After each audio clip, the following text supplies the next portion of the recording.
Welcome back mga kaaldab. Ito na naman po ang inyong lingkod, si Mr. Destiny. At magbibigay po tayo ng pinakamainit na update po ngayon sa social media mga kaaldab. Nakakatawa lang po kasi kumbaga ang dami pong bumabati ko sa mga post natin pagdating po sa 2015. Marami nagre-react, marami nagagalit. Ang tagal-tagal na yan, Mr. Destiny. Paulit-ulit ka na lang, nakakaumay na. Wala bang bago? Wala bang ganito? Wala bang ganyan? Kung totoong may relasyon sila Mengay at si Alden Richards, edi dapat maraming nakakakita at maraming nakukuhang post. Ito yung lagi kong pinapaliwanag po. Pagdating po kasi sa mga bagay-bagay na ganyan, matagal po talaga, hindi na po talaga makakakuha pa. For the record lang po.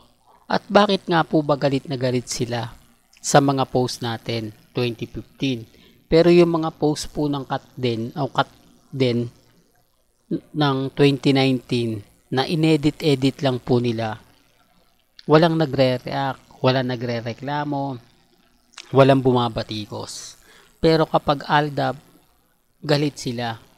Throwback lang daw 2015. Ano nga po ba pinagkakaiba ng 2019 sa 2015, 2016 at 2017 na pinopost po natin?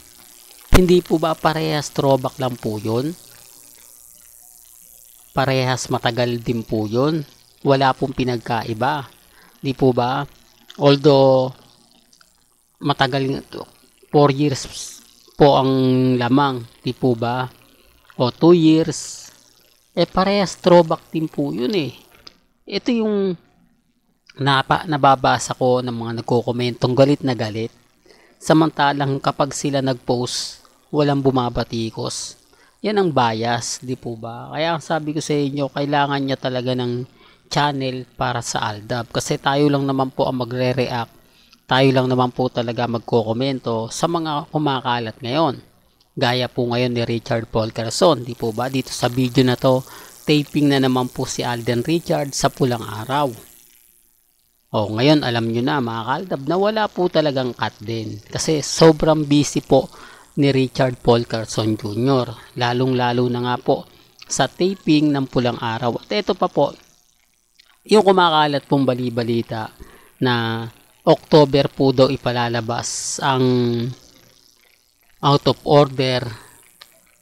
Wag po kayong basta-basta maniniwala. Wala pa naman pong inilalabas kasi si Direct Vic o ang producer ng Viva Films na si Boss Vic. At syempre, wala pa naman pong inilalabas din sina Alden Richards. Mauuna po talaga sa producer ng Viva Films. Sila po yung mag-a-announce kung kailan nga po ipalalabas. Yung mga poster nagkalat na yan.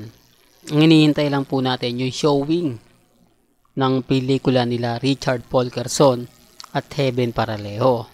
Po ba? Marami kasing lumalabas dyan mga kaaldab. Sabi ko nga po sa inyo, dito lang po kayo sa channel ni Mr. Destiny para updated po kayo sa mga lalabas at sa mga makukuha po natin mga update. Agad-agad ko naman pong ibabato sa inyo yan.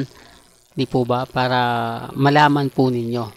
Kaya nga pag ako nagbibigay ng update, ang dami nagre-react. Gusto nga po kasi nila, wag ko na raw ituloy itong post natin dahil kumbaga keso ganito, keso ganyan. Remind ko lang po sa inyo, ang mga followers ko lang po dito since 2015 hanggang 2019. Yun lang po. Well, hanggang dito na lang po ang ating latest updates. Kaya kung gusto nyo pa po ng pinaka-latest at sariwang update, mabay tumutok lang po kayo dito po sa channel ni Mr. Destiny. Hanggang sa muli, salamat po sa panonood at pakikinig.